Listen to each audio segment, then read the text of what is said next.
이 시간 우리에게 주신 하나님의 말씀은 누가복음 13장 1절로 9절까지의 말씀입니다. 신약성경 116면에 있습니다. 이 시간 우리에게 주신 하나님의 말씀은 누가복음 13장 1절부터 9절까지의 말씀입니다. 신약성경 116면에 있습니다. 한 절씩 저와 여러분이 교독하시고 마지막 절은 함께 읽도록 하겠습니다.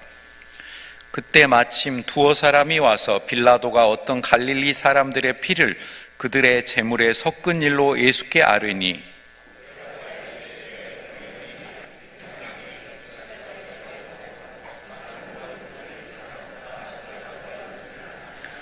너희에게 이르노니 아니라 너희도 만일 회개하지 아니하면 다 이와 같이 망하리라.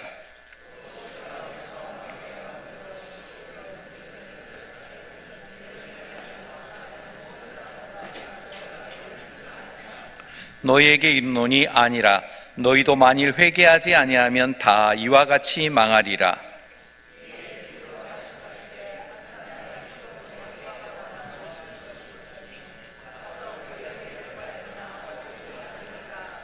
포도원 지게에게 이르되 내가 3년을 와서 이 무화과 나무에서 열매를 구하되 얻지 못하니 찍어버리라. 어찌 땅만 버리게 하겠느냐.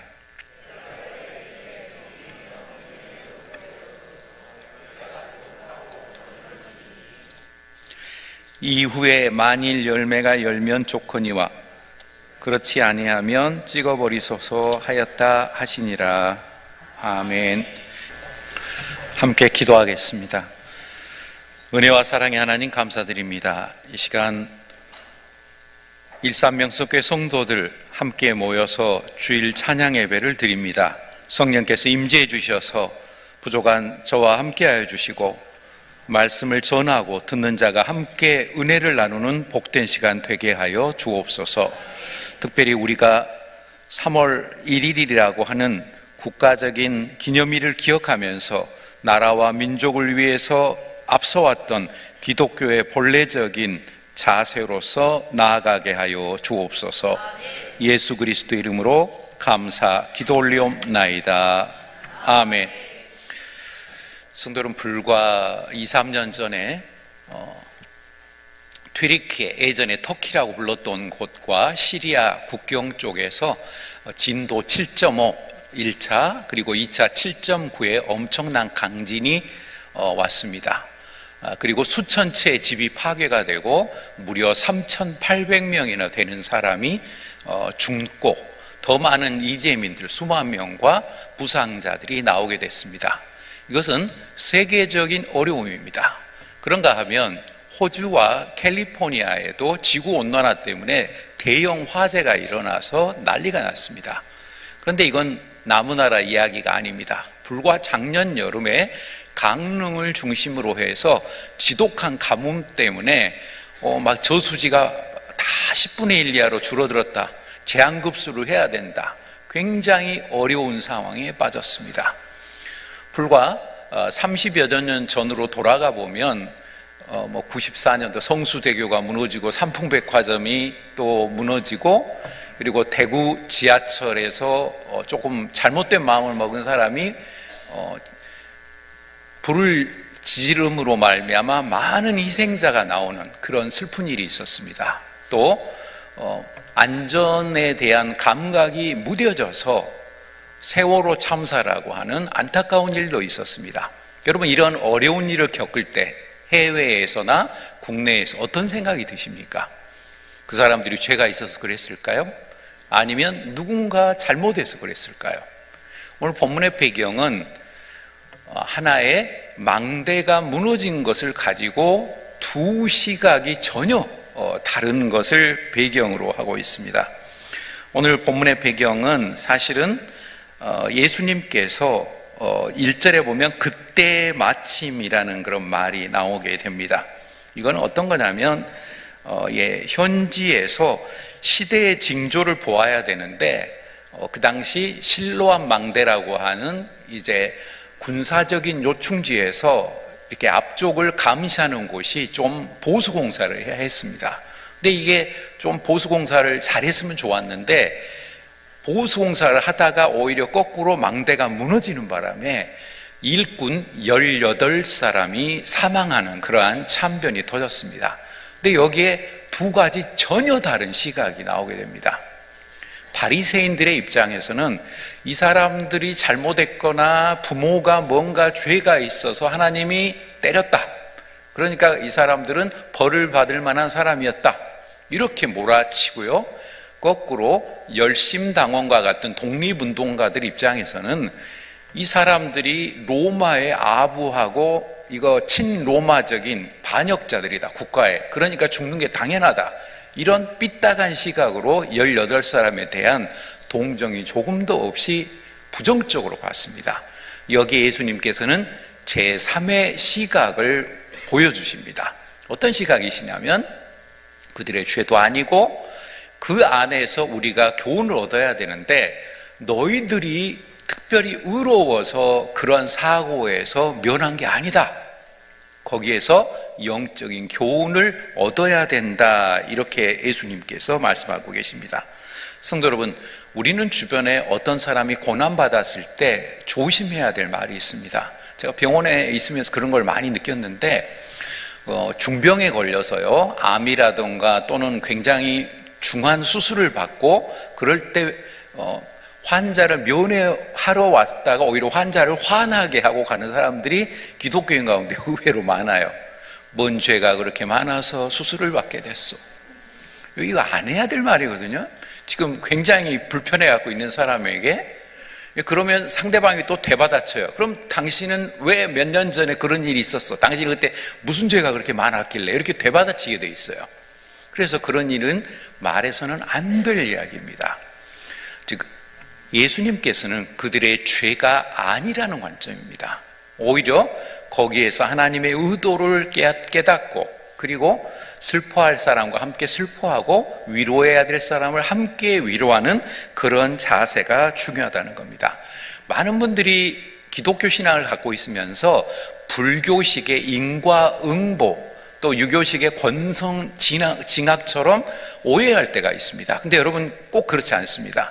정말 착하고 좋은 사람이요, 느닷없이 암에 걸려서 빨리 돌아가실 수도 있고 교통사고로 돌아가실 수 있어요. 진짜로 그래요.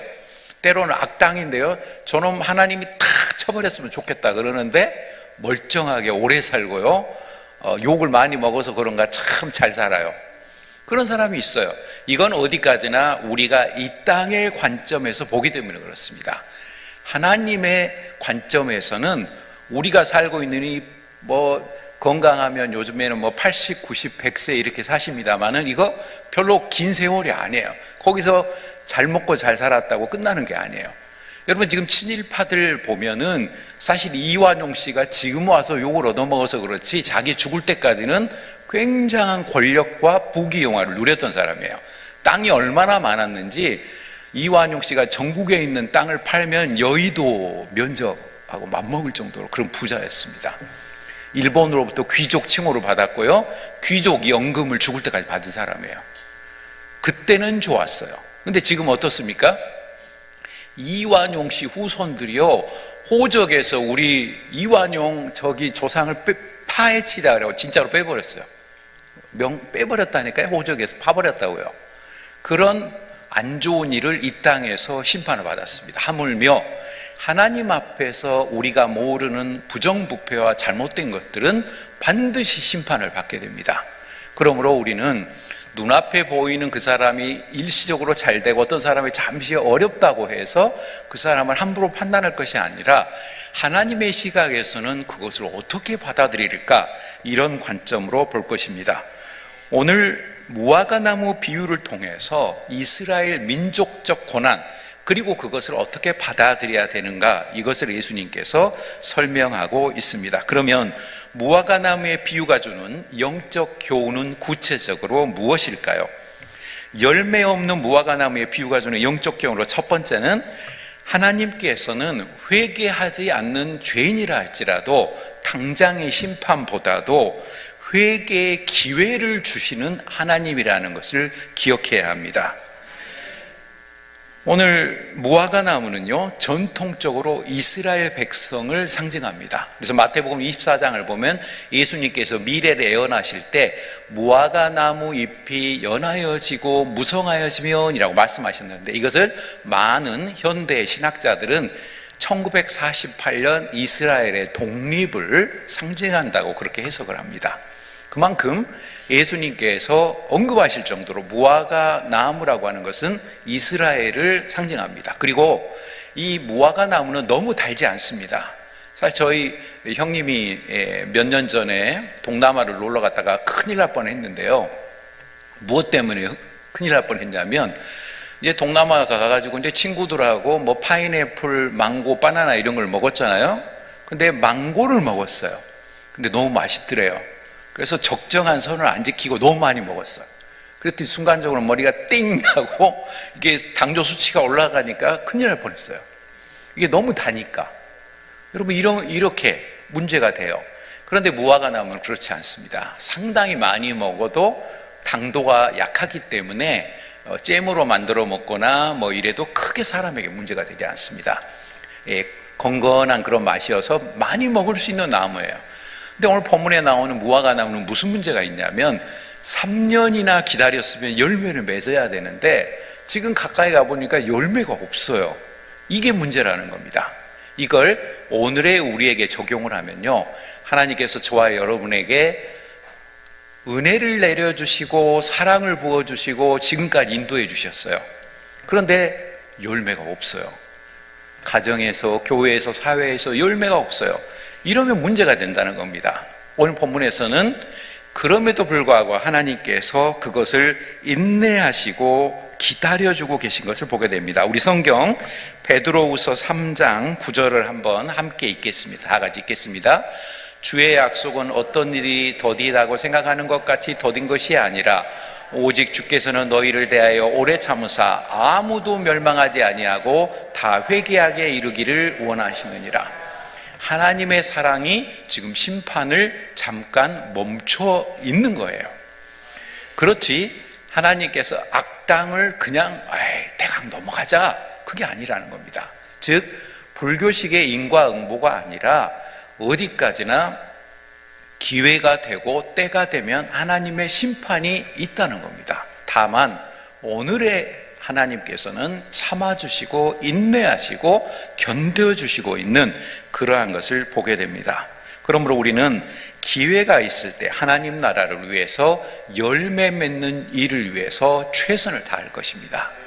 이왕에 이번 주간에 한 특별 새벽 기도에서도 나와 우리 가정만을 위하여 기도하지 마시고 교회를 위해서, 나라와 민족을 위해서, 그리고 우리 주변에 내가 알고 있는 예수 그리스도를 모르는 사람, 저 사람을 전도해서 우리 일산 명성교회를 데려오자, 이런 기도의 제목을 구체적으로 이웃을 위해서도 만들어 갈 때 더 우리가 열매 맺는 인생이 될 수 있을 것입니다. 다음으로 열매 없는 무화과 나무의 비유가 주는 영적 교훈으로 두 번째는 심판이 보류되고 있을 뿐 반드시 심판은 있다라고 하는 엄연한 사실입니다. 교회 안 다니는 사람, 또 믿음이 없는 사람, 좀 부족한 사람 가운데 이런 분들이 간혹 있어요. 술 먹고 얼결에 하는 소리가 하나님이 어디 있어? 하나님 있으면 나한테 벼락을 때려보란 말이야. 여러분, 그 소리를 들으면 저는 무서워요. 저러다가 진짜 벼락 맞고 죽으면 어쩌려고. 민수기 14장을 보면요, 이스라엘 백성들이 12명이 정탐꾼을 보냅니다. 각 지파별로 한 명씩 보냈죠. 그래가지고 가나안 땅을 보고 갔다 와서 커다란 포도를, 열매를 어깨에 메고 올 정도로 아주 풍성하고 꿀이 흐르는 땅이었어요. 근데 돌아와서 한다는 말이, 그들은 네피림처럼 아낙 자손이 얼마나 덩치가 큰지 우리는 메뚜기처럼 별 볼 일 없어요. 우리 가면 다 죽어. 라고 다 울었어요. 그것 때문에. 그리고 그 다음에 더 안 좋은 말을 하는데 뭐라고 했냐면, 차라리 우리가 광야에 있을 때 죽어버렸더라면 좋았을 것을, 왜 여기 가나안 땅 앞에까지 오게 갖고 우리가 이렇게 힘드냐. 그런데 그 다음에 하나님 뭐라고 하시냐면요, 내 귀에 들린 대로 그대로 행하게 하리라. 여러분, 함부로 우리가 말하면 안 됩니다. 서원기도 함부로 하는 거 아니에요. 내가 정말 깊이 하나님 앞에서 지킬 약속을 내가 기도를 해야 되는 거지, 그냥 일부러 저질러 놓고 나중에 부도가 날 함부로 기도를 하는 거, 그거 믿음이 아니고 자기를 착각하는 거예요. 저를 포함한 우리는 함부로 남에 대해서도 평가하면 안 되지만 가장 평가 안 해야 될 것 중에 하나는 자기 신앙을 과대평가하는 겁니다. 나는 이런 사람이야. 그러다가 그거 못 지키면 어떻게 됩니까? 가정에서도 문제가 되고 구역이나 교회에서도 문제가 돼요. 내가 꼭 지킬 수 있는 것, 그것 하나님 앞에 최선을 다하는 자세, 오히려 그것이 더 훌륭하다는 겁니다. 오늘 본문에서는 열매 없는 무화과 나무, 사실은 땅만 차지하고 있어요. 그렇죠? 그리고 이걸 확 베버리고 다른 나무를 심으면 좋을 겁니다. 그런데 이 심판을 받아야 될 무화과 나무를 한 과수원지기가 강력하게 주인에게 부탁을 합니다. 주인님, 1년만 더 기회를 주십시오. 제가 거름을 주고 물도 주고 양분을 주어서 잘 키워보겠습니다. 1년만 더 기회를 주십시오. 바로 그래서 무화과나무가 1년의 기회를 더 얻게 됩니다. 즉 하나님의 심판은 무한정 있는 게 아니라 이렇게 1년을 줬듯이 우리가 이 땅을 살아갈 때 돌아설 기회를 주실 때 우리가 그 악을 끊어버리고 과감하게 방향 전환을 해서 주님의 뜻대로 살아가는 것이 필요하다는 겁니다. 여러분, 세상은요, 내버려 두면 그 사람은 정욕대로 살게 되어 있어요. 정원이 있는 집에서 시골에서 살아보시거나 지금 정원이 있는 식당을 운영하시거나 그런 분들은 아실 겁니다. 내버려 두면 어떻게 됩니까? 정원이 그냥 잡초가 여기저기 그냥 정신이 없어요. 저도 광주에 있을 때 관사에서 21년 3개월 살아봐서 알거든요.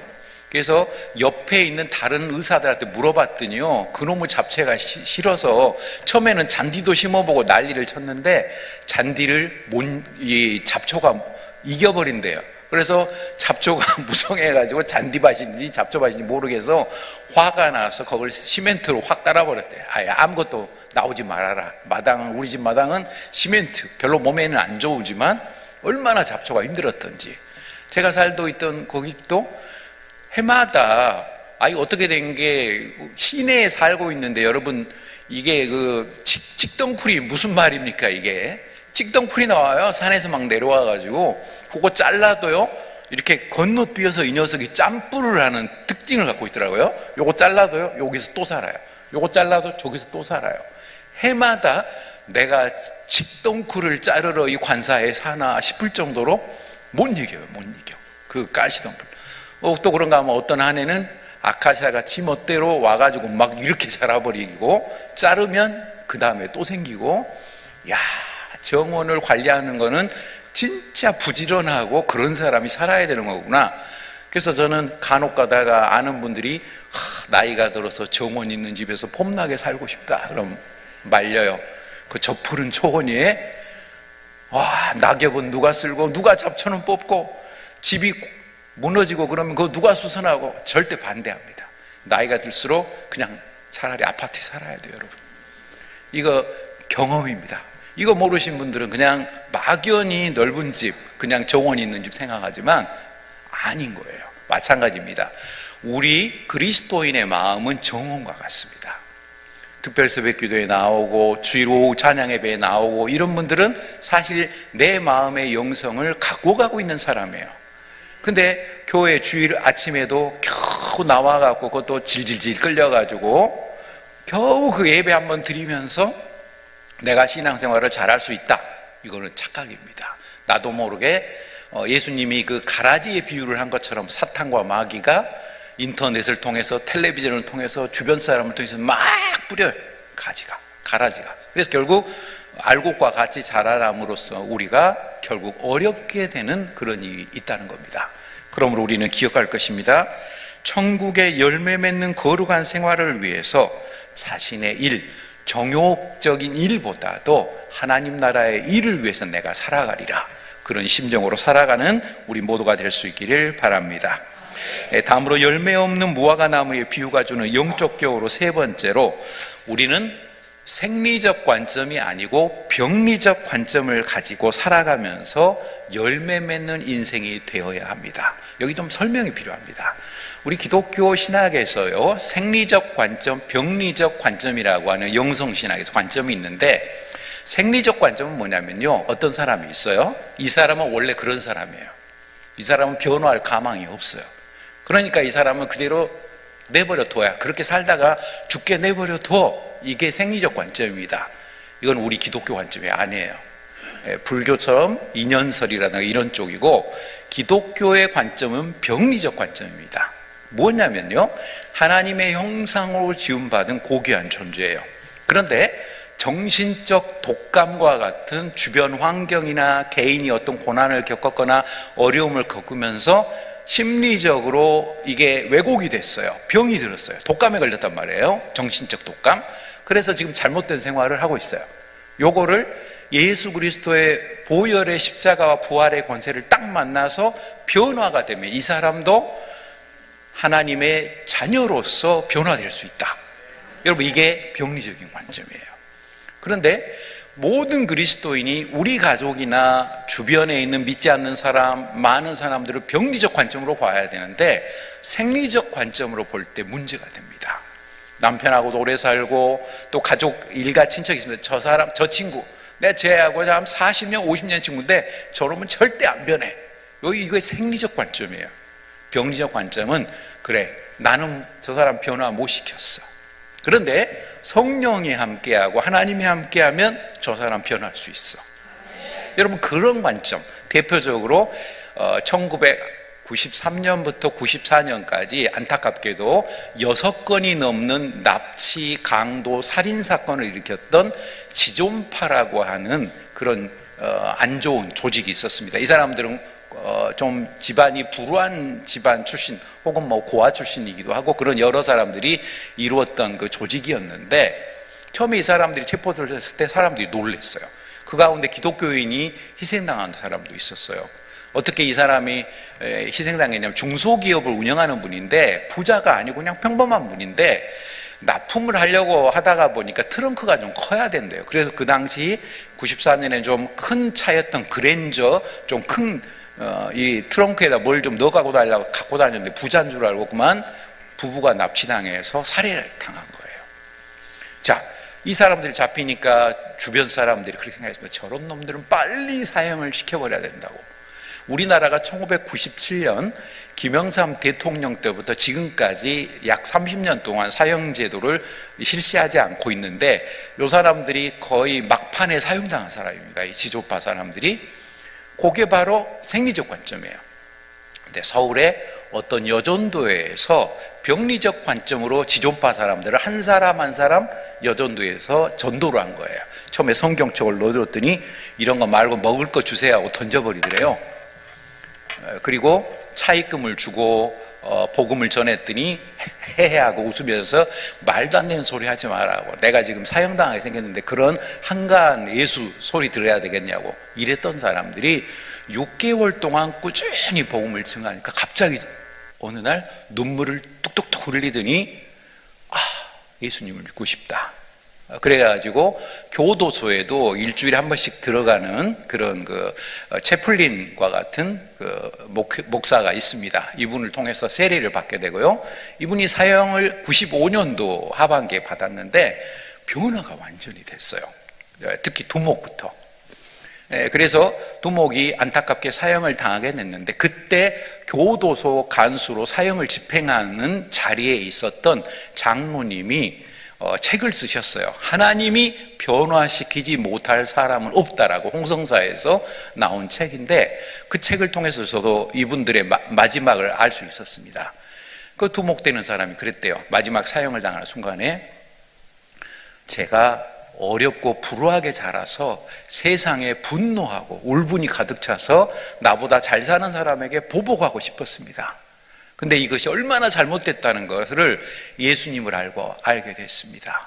저에게 희생당한 사람, 그리고 그분들의 가족에게 머리 깊이 숙여서 진심으로 참회하고 용서를 구합니다. 그렇게 회개를 하고요. 그 다음에 참 엉뚱하게 전도를 했어요. 이 자리에 있는 법무관님, 또 뭐 검사님, 또 간수님들 여러분들의 시간을 뺏어서 제가 죄송하지만 여러분들 가운데 혹시 예수 그리스도를 모르는 사람이 있으면 예수님을 믿고 이 땅을 떠나서 하나님 나라를 생각하세요. 그리고 마지막 소원을 한 가지 요구했답니다. 제가 사형당할 때 그때 교수형에 처해서 죽게 됐는데 찬송하면서 죽게 해주세요. 교도소장이 이걸 허락해서 찬송을 부르다가 사형을 당했어요.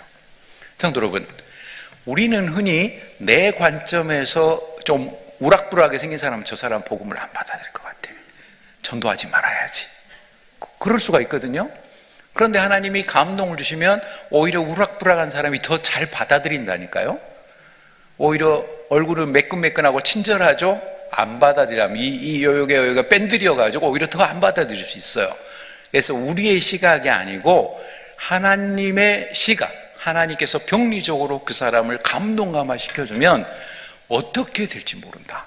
저도 군대에 있으면서 제가 대학생 선교회 대학의 대순장이었거든요. 그래서 군대를 갔을 때 쉬는 시간에 이제 말년이 돼서 특히 이제 제대를 만남 두고 집중적으로 전도를 막 애들이 귀찮을 정도로 후배들이 전도를 막 했는데 저만 보면 도망을 막 가더라고요. 저 예수 믿으라고 그런다고.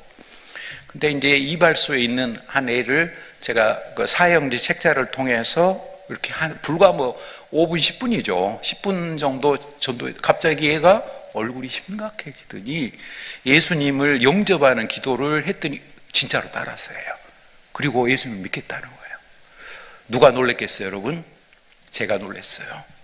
와, 10분만 해도 저렇게 사람이 전도가 되는구나. 그러므로 이제 우리가 특별 새벽 기도를 하고 우리 주변에 믿지 않는 사람을 만날 때 내 힘으로 한다고 생각하지 마시고 성령께서 정말로 감화시켜 주시면 내가 가는 식당, 주변에 있는 사람, 같은 구역의 식구, 또 같은 주변에 사는 사람들에게 복음을 증거할 때 단 웃는 낯으로 복음을 증거하셔야 됩니다. 항상 웃으면서 예수 믿으세요. 늘 행복해지고 우리의 미래를 주님이 함께 책임져 주십니다. 바로 이렇게 나갈 때 여러분 우리는 귀한 일을 겪게 될 것입니다. 동시에 우리는 여러 열매를 맺어야 되겠는데 감사의 열매, 사랑의 열매, 그리고 선교의 열매, 수고의 열매, 헌신의 열매 같은 것을 맺을 것입니다. 오늘 본문을 보면 3년 동안이나 기회를 줬지만 열매 맺지 못한 한 무화과 나무가 있었습니다. 그런데 과수원지기가 그 일꾼으로서 주인에게 간곡히 호소합니다. 1년만 더 기회를 주세요. 제가 걸음을 주고 잘 돌봐서 내년에는 꼭 열매 맺게 하겠습니다. 바로 이 한 과수원, 일꾼과 같은 자세로 우리 일산명성교회 모든 성도들이 함께 할 때 꼭 전도를 해서 자리를 막 부흥시키고 막 이러게 해야겠다. 그것을 뛰어넘어서 하나님의 관점, 하나님을 모르고 죽어져가는 불쌍한 영혼에게 그리스도의 사랑이 그에게 심어져서 푸르고 푸른 그리스도의 계절로서 열매 맺는 인생으로 함께하게 될 것입니다. 하나님께 살아가신 성도 여러분, 우리에게 주어진 인생의 시간은 유한하고 짧습니다. 그러므로 우리가 하나님께서 기회를 주셨을 때 심판받기 전에 즐겁고 행복한 마음으로 복음의 일꾼으로 살아갈 것입니다. 고린도후서 6장 2절을 말씀합니다. 다 같이 한번 읽겠습니다. 이르시되 내가 은혜 베풀 때 너에게 듣고 구원의 날을 너를 도왔다 하셨으니 보라 지금은 은혜 받을 만한 때요 보라 지금은 구원의 날이로다. 여러분 가장 귀하고 좋은 날은 오늘입니다. 가장 귀한 사람은 누구예요? 지금 내 옆에 있는 사람이에요. 우리 가족이고 내 옆에 있는 사람이 정말 귀한 사람이에요. 자꾸 미래 보이지도 않는 거, 드라마나 영화에 나오는 소설 속에 나오는 뭐 백마를 탄 왕자 같은 사람 생각하지 마세요. 그런 사람 존재하지도 않고요, 공상 속에 있을 사람이에요. 내 옆에 있는 사람에게 함께 오늘 또 교회에서 음식을 함께 대접한 분처럼 함께 나누고 즐겁고 기쁜 마음으로 또 음식을 다 갖다 주면서 식당에 수고하신 분들에게 수고해 주셔서 감사합니다 한마디 말을 할 때 우리가 사랑의 공동체로도 끈끈하게 일산명성교회가 굳세게 나아가는 복되고도 아름답고도 행복한 교회로 나아가게 될 것입니다. 이러한 귀한 모든 세상을 살아가면서 병리적 시각으로 하나님과 나와 함께할 때 믿음으로 승리하리라. 즉 한 충성된 과수원 지기, 그 일꾼과 같은 자세로 가족과 교회와 사회 속에서 열매 맺는 우리 모두가 될 수 있기를 주님의 이름으로 간절히 바랍니다. 기도하시겠습니다. 은혜로우신 하나님 감사를 드립니다. 우리가 살아가는 인생길, 우리 뜻대로 되지 않을 때가 있습니다. 또 우리는 너무 조급해서 왜 하나님께서 악당들에게 매를 안 드시나, 또 가난한 분들, 믿음의 사람들에게 왜 경제적으로 또 건강을 회복시켜 주시지 않나, 너무 조급해하지 말게 하시고 하나님의 기쁘신 섭리를 생각하면서 다만 오늘 내가 해야 될 행동은 내 주변에 있는 사람, 주위에 있는 가족과 구역 식구와 성도들에게 그리스도의 향기와 열매를 맺는 일에 최선을 다하게 하여 주옵소서. 예수 그리스도 이름으로 감사 기도 올리옵나이다. 아멘.